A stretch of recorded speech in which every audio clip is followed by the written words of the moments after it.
همونطوری که دیدید اومدیم اجزای این اتصال گیردار رو ایجاد کردیم، اما یه چند تا چیز کوچیک از این اتصال باقی مونده بود. اگر که من به حالا نقشه ها باز برگردم و اون این ورقای پیوستگی هست به اضافه این استیفنر یا سخت کننده ای که اینجا داریم، که الان در این قسمت میخوایم این ورقای پیوستگی، در واقع این ورق پیوستگی، این که الان رنگیش کردم و این یکی، این دوتا و همچنین این استیفنرهایی که اینجا هست رو ایجاد بکنیم. فقط بریم مراجعه کنیم ببینیم مشخصات و ابعادشون به چه صورته. ورق پیوستگی یا پلیت E برای GB1 که کلا این ردیف رو داریم، ضخامت ورق پیوستگیمون 25 میل هست، همونطور که اینجا ملاحظه میکنید. و حالا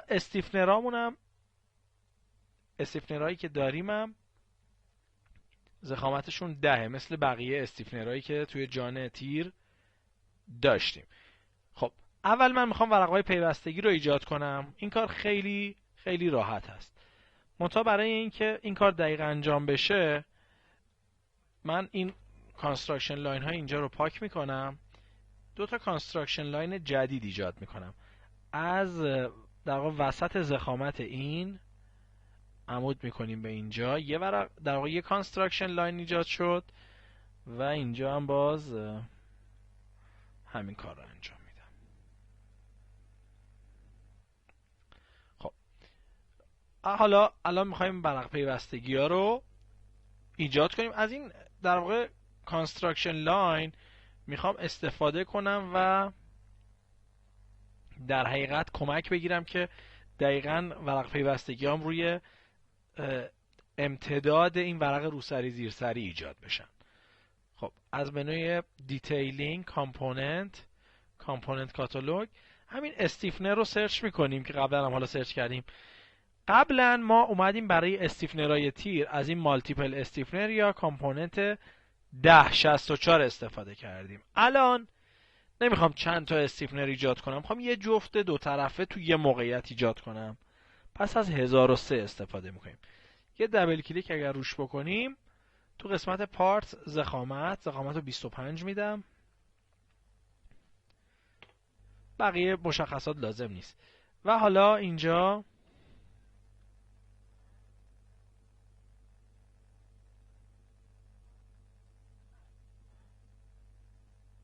باید اسم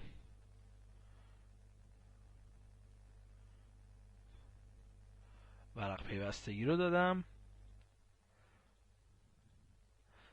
متریال S235JR رو مثل قبل انتخاب میکنیم، کپی اینجا پیست کنم، اسمش هم بذارم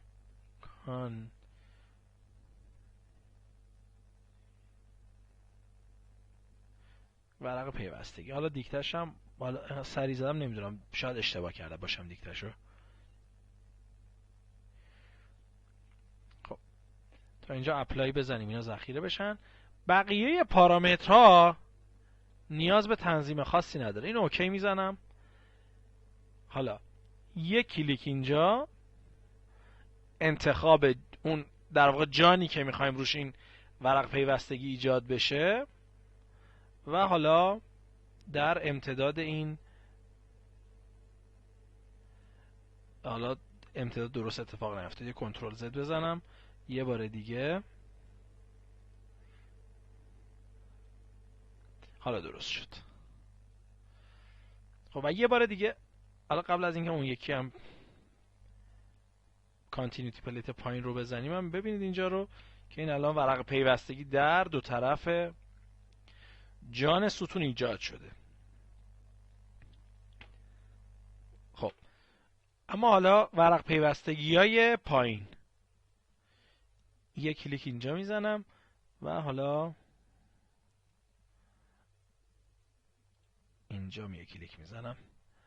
خب میبینید به این ترتیب ورق پیوستگی ها خیلی خیلی راحت ایجاد شد. ما اگر میخواستیم میتونستیم با استفاده از بیم باز مثلا یه پلیت 25 در حالا این عرض بکشیم، بعد روی این طول ترسیمش کنیم که انقدر سریع و راحت انجام نمیشد. چرا؟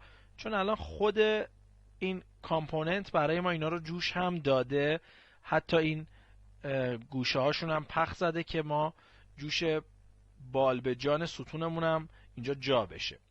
اما باز به جز این مطلب، اگر میخواستیم دستی این کار رو بکنیم و از کامپوننت استفاده نکنیم، این ورقه درپوش مزاحم بود و ما رو دوچار مشکل میکرد. اینو هاید کنم ببینید، الان باید اینو هاید میکردیم و این پشت ترسیم میکردیم. یه مقدار کار مشکلی بود که با کامپوننت دیدین به چه راحتی این قابل ترسیم هست.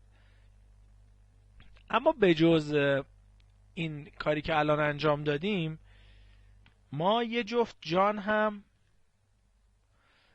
اینجا باید داشته باشیم. در واقع این باید 1 متر از آخرین استیفنری که اینجا داریم، در واقع این استیفنری که اینجا داریم الان اینجاست، باید یه جفت استیفنر 1 متر این طرفتر یا 1000 میلیمتر این طرفتر باز داشته باشیم، که حالا برای این کار میتونیم همین استیفنرهای اینجا رو، چون ضخامت و ابعادم عین همه، دقیقاً عین اینا 10، همینا رو کپی کنم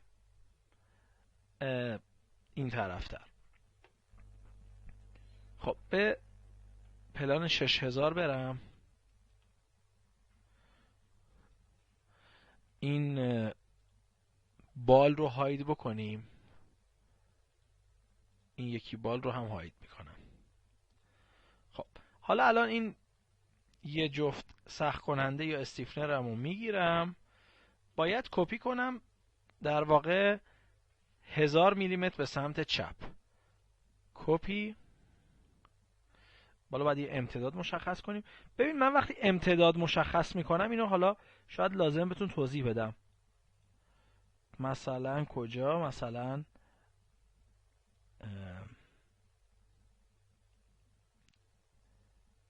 مثلا اینجا یه کلیک اینجا میزنم، دیگه کلیک بعدی در کار نیست، میام فقط روی نقطه وای میستم که اسنپ بشه، ربایش بشه. الان این خودش اینجا وایساده، کلیک نمیزنم، فقط امتداد مورد نظرم مشخصه و من اون 1000 رو یا هر طولی که میخوام کپی بشه رو اینجا وارد میکنم و اینتر میزنم. حالا اگر بریم میبینیم که اون یه جفت استیفنر اینجا هم ایجاد شده به همین راحتی.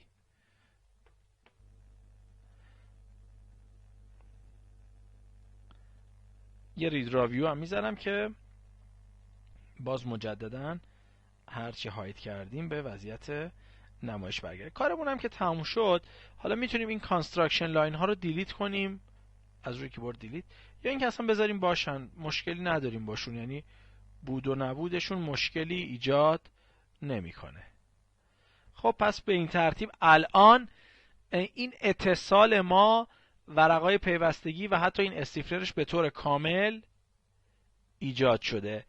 در قسمت بعدی اتصال مفصلی این تیر رو انجام میدم، باز بعدش این اتصال رو از این سمت به سمت روبرو کپی باید بکنم تا به این ترتیب این تیر GB1 هم کامل شده باشه و همینطور این یکی تیرم هم اتصالش ایجاد شده باشه که بتونیم دیگه تیرها رو الان توی آکسای مشابه کپی بکنیم.